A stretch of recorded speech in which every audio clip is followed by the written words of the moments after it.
At 6 a.m. before work, my daughter-in-law told me don't go home today. By evening, I understood why. Can you imagine getting a frantic, whispered call at 6 a.m. from your own daughter-in-law, begging you not to go home? That morning, my world was shattered by a betrayal so profound, it threatened to strip me of everything I held dear, orchestrated by the last person I ever expected. Story begins. By the time I saw that moving truck outside my house later that day, it all clicked into place. Natalie, my daughter-in-law, had called me in a panic. "Gwen, please don't go home today," she pleaded, her voice barely a whisper. At 65, I've learned that worry has a different timbre than pure terror. And Natalie? She was absolutely terrified. "If you come home early," she'd whispered, "they'll finish before you get there." Then, silence. I stood there in my Tacoma kitchen, the hum of the fridge suddenly deafening. My mind reeled, flashing back to my birthday dinner just the night before. My son, Logan, had been different, unusually interested in my late husband's inheritance. Over cake, of all things. He'd kept pressing me. "Is the house in a trust? How exactly is the estate structured?" But I was one step ahead. Years in accounting teach you to spot a deficit long before the audit. So, that very night, I'd retreated to my office and signed those revocable living trust documents my attorney, Martin, had prepared. I left the folder on my desk, ready for electronic filing, thinking it was just smart organization. A little peace of mind. But then, I caught Logan. I'd walked back into the living room to find him hovering over my open purse, claiming he was just looking for aspirin. Natalie, watching it all, had been ghost pale for the rest of the night. The next morning, I left for work like any other day, but the routine felt like a cruel lie. Natalie wasn't warning me about an argument. She was warning me about an invasion. As I turned onto my street that afternoon, the audit of my life had well and truly begun. My birthday dinner had started out normal enough, just a little louder than I usually prefer. Logan had invited a few people I didn't know well, a couple from down the street, and 2 men from his company, including a business associate named Curtis Vale. I shook his hand, then mostly forgot him. Logan kept the wine flowing and the conversation lively, but after a while, I couldn't shake the feeling that his questions were pointed. "How complicated is Dad's estate paperwork these days?" he'd asked, casually, as he passed a plate. "It's organized," I replied simply. "Martin helped me with it." A little later, he leaned back in his chair. "Did you ever move the investment accounts into a trust?" I gave him a non-committal. "I've been reviewing that option." No elaboration. Across from me, Natalie barely touched her food. She kept darting glances at Logan, then down at her plate. I remember thinking she just looked tired, but I didn't push. Near the end of dinner, his questions grew even more specific. "You still keep the property documents in the office safe, right?" I just nodded, said nothing. That's when I quietly excused myself. I walked down the hall to my small home office. The folder Martin Keller had prepared weeks ago was right there on my desk. I read through the final pages one last time. It felt like the responsible thing to do, even though I trusted Martin completely. Then I signed. My house title, the brokerage accounts, my husband's inheritance, they were now officially controlled by the trust. Martin was set to file everything electronically that very evening. When I returned to the living room, Logan was still there, near the coffee table, my purse open beside him. He straightened quickly. "Just looking for aspirin," he said too quickly. I just nodded, took my seat. I didn't argue in front of our guests, but that moment it clung to me. The conversation continued, but the air had changed. Natalie watched Logan with a new, unsettling intensity. Looking back, the cracks in Logan's business had been showing for months. At the time, I only saw pieces of it, telling myself it wasn't my place to interfere. He ran a logistics company near Tacoma's Port District. For years, things seemed stable. He'd talk about new shipping routes, big warehouse contracts, ambitious expansion plans, all with the confident swagger of someone doing well. Then the tone changed. He started canceling our Sunday dinners more often. When I asked, he'd brush it off. "Just busy, Mom. Growth always looks messy," he'd say. Then one evening, Natalie mentioned payroll delays while helping me clear the table. It's temporary, she added quickly, almost correcting herself before I could even react. I didn't press, but her explanation felt hollow. A few weeks later, I overheard Logan outside my house after another family dinner. His voice was low, but tight with tension. "I told you the payment's coming," he insisted into the phone. "You're not the only creditor here." He ended the call abruptly when he saw me. That night, Natalie lingered in the kitchen after Logan went upstairs. "His loans are getting complicated," she told me, quiet as a mouse. When I asked Logan about it later, he waved it off. "Normal business financing, Mom. Nothing you need to worry about." I let it drop. Parents learn that pushing too hard often closes doors instead of opening them. What I didn't realize then was just how dire his situation had become. Logan had expanded too fast, borrowing heavily for new trucks and warehouse space. When several key shipping contracts collapsed, the debt remained. It had ballooned past $1.2 million in commercial loans, all tied to personal guarantees that directly implicated Logan. Suppliers were demanding payment, and the bank had issued a notice: additional collateral required within 48 hours. At my birthday dinner, I didn't know the exact numbers, but I could feel the suffocating pressure around Logan, even if he refused to name it. And that pressure, that explained why the house I'd lived in for decades suddenly seemed to hold so much interest for him. After Natalie's frantic call, I still went to work. The routine was a comfort, a way to steady my thoughts, but her words echoed in my head. Around 9 a.m., I called Martin Keller. Martin has handled all my legal affairs for years. He's slow to speak, never jumps to conclusions. That's why I trust him. "Martin," I started, "I got a strange call from Natalie this morning. She told me not to go home today." He didn't react immediately. Instead, he calmly asked a few practical questions about the trust documents I'd signed. "Everything was filed electronically, Gwen," he confirmed. "But let me check something." I heard the tap-tap-tap of his keyboard as I held my breath. After a moment, his tone shifted. It was sharper, more focused. "Someone tried to access the title history for your property late last night." My heart hammered. "Access it how?"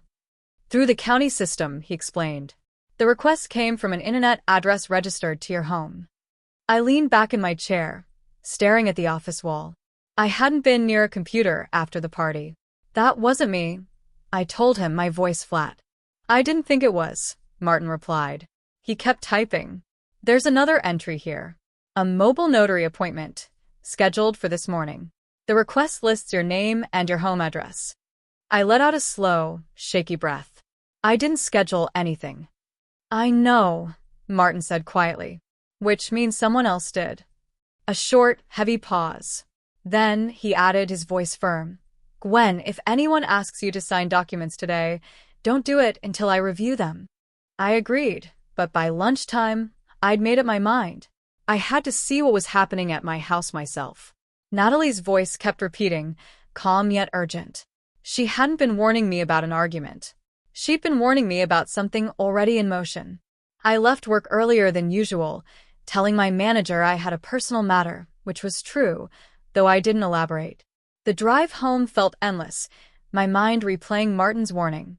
As I turned onto my street, I slowed to a crawl. And there it was, a moving truck parked right in front of my house.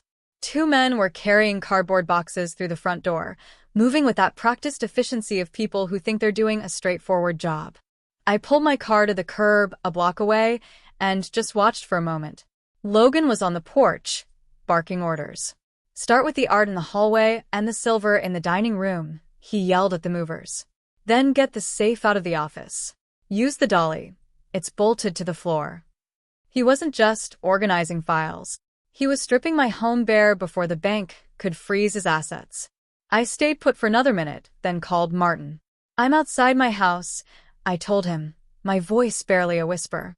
"There's a moving truck." He didn't sound surprised. "I'm already heading your way," he replied. "Don't sign anything, Gwen. And if you can, try not to deal with this alone." I ended the call and started walking toward the house. As I got closer, I heard Logan's voice from inside. "Mom signed the papers last night," he was explaining to someone. "We're just organizing things now." I stepped through the front door. The two movers froze. One set a box down, staring at Logan. Logan turned around, slowly. For a long moment, neither of us spoke. His expression morphed from shock to a quickly controlled mask. "Mom," he said, forcing a calm tone. "You're home earlier than I expected." My gaze drifted to the hallway. My office door stood open. A stack of file boxes was already against the wall. "I finished work early," I answered, my voice steady. Logan folded his arms, as if this were all perfectly ordinary. "We're just reorganizing things," he explained, gesturing around. "You've got a lot of paperwork here." I watched the movers. They were watching us carefully. People like them can usually sense when a job isn't quite what it seems. I realized Logan must have given them a very convincing story about my full cooperation. He clearly thought I wouldn't show up until much, much later. He quickly regained his composure. "We're just reorganizing things," he repeated, sweeping his hand toward the boxes. "Too much paperwork sitting around here." I stepped further into the living room. More file boxes were stacked near the hallway. Through the open office door, I could see the safe, partially exposed behind my desk. "Reorganizing," I repeated calmly, letting the word hang in the air. Logan moved to the dining table and picked up a folder. "Actually, I was planning to talk to you about this tonight," he said, sliding the papers across the table toward me. I didn't sit. I just looked at the top page. A power of attorney. Below it were more forms, authorizing Logan to manage my financial accounts and property decisions on my behalf. A woman standing near the window stepped forward. "I'm here to witness the signature," she announced, her voice trembling slightly. It was Dana, Logan's junior bookkeeper. At that exact moment, Martin's voice boomed from my phone, still in my hand, on speaker. "Dana, can you please state your credentials?" Dana, startled, didn't provide a fake ID. She broke. "I'm sorry, Gwen," she whispered, her voice cracking. "Logan said you'd already agreed, and he just needed the stamp for the bank by noon. I didn't know you weren't aware." The silence in the room became absolute. Dana Pike cleared her throat. "There must be some clerical mistake." Martin's voice was calm, firm. "If anyone attempts to execute those documents, it becomes fraud." The two movers exchanged uneasy glances. One slowly lowered the box he was holding back onto the floor. Logan's confidence completely evaporated. "You're blowing this out of proportion," he muttered, his face reddening. I just stood there. Sometimes, the best response is simply allowing the situation to unfold, without adding another word. Dana Pike snatched up her bag. "I need to check something with my office," she stammered, hurrying out. The movers followed minutes later, leaving their boxes behind, a stark monument to Logan's failed scheme. Logan stared at me across the table. "You don't understand how serious my situation is," he admitted, his tone sharper now, laced with desperation. I calmly folded the folder closed. "No," I answered quietly. "I think I finally do." The house grew quiet after Logan left. Those abandoned boxes still sat where the movers had dropped them, making the whole afternoon feel unfinished. I spent some time putting the files back into the office safe. It helped to focus on something practical, something orderly. Natalie returned later that evening. She came in slowly, closing the door behind her, her eyes red-rimmed, but she seemed more utterly exhausted than emotional. "I need to explain what happened this morning," she began. I gestured to the kitchen table, and we both sat down. "I found the documents before he woke up," she continued. They were in a folder labeled Property Authorization. I waited, letting her organize her thoughts. She looked down at her hands for a moment before speaking again. "I knew Logan's business was struggling," she admitted, her voice soft. "But I didn't know he planned to involve your house." "How long have you known about the debt?" I asked. "A few months," she whispered. "He kept saying it was temporary." She pulled out her phone and placed it on the table. "These are messages he sent me last week." One of them glowed clearly across the screen. "Once the house sells, everything resets." Natalie exhaled slowly. "He told me the bank just needed collateral. He said you would understand once everything stabilized." I didn't respond right away. Sometimes people explain things not because they expect forgiveness, but because they desperately need someone to hear the truth. "There's something else," Natalie added. She opened a recording file on her phone. We started arguing about the debt a few weeks ago. I recorded some of those conversations. At the time, I just wanted proof of how serious the situation had become. I didn't know this afternoon would happen. She looked up at me. But now, those recordings might matter. Logan's response came swifter than I anticipated. Within a week, Martin called. Logan had filed a lawsuit challenging the trust. He's claiming you didn't fully understand the documents, Martin explained during our meeting. His lawyer is suggesting possible cognitive decline. I nodded slowly. The accusation itself didn't surprise me as much as hearing it phrased in such cold, legal language. So, the argument is that I'm confused? I replied. Essentially, Martin confirmed. If the court believes that, the trust could be invalidated. A few days later, we were at the preliminary hearing. Logan sat across the courtroom, beside his attorney. He avoided looking directly at me for most of the session, though I could see the rigid tension in his shoulders. At one point, the judge allowed Logan to speak. My mother has been forgetting things recently, Logan stated carefully, his voice feigning concern. I'm concerned she didn't fully understand what she signed. I listened, without interrupting. The calm I felt surprised even me. Perhaps the initial shock had finally worn off. Martin leaned slightly toward me while Logan's lawyer continued outlining their claim. We've prepared documentation showing your consistent financial decisions over the past year, Martin whispered. It demonstrates clarity. Natalie sat beside me, her hands folded tightly in her lap, listening as Logan's attorney described the trust as sudden and suspicious. For a moment, the room felt eerily quiet.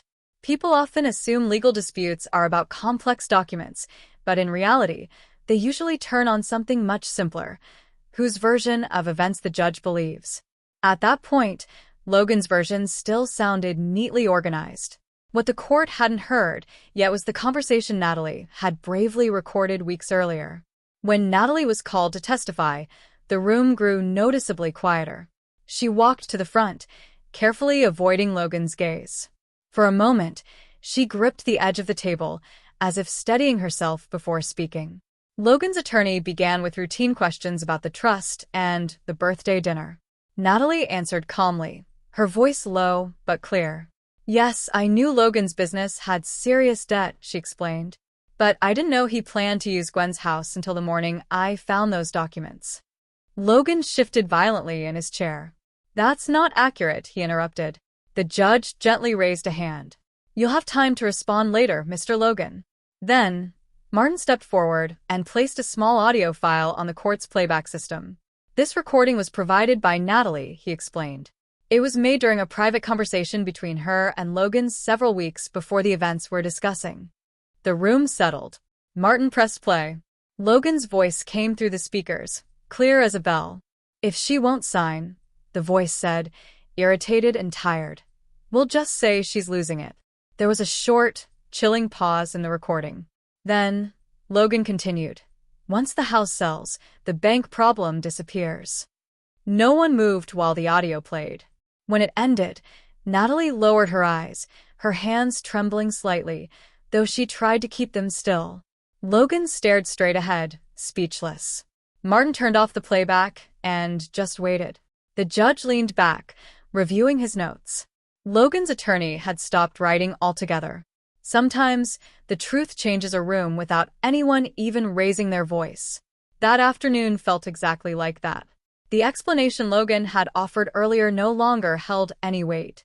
Everyone present understood that the raw conversation we had just heard made his intentions impossible to defend. Within 3 months, Logan's company collapsed. The bank enforced its loans.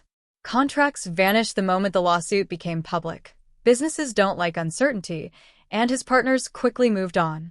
Logan eventually sold his own house to cover part of the mountain of debt. Natalie filed for divorce not long after. She didn't badmouth him in court. She simply explained what had happened and why she couldn't stay. Family reactions were quietly split. A few relatives called me stubborn.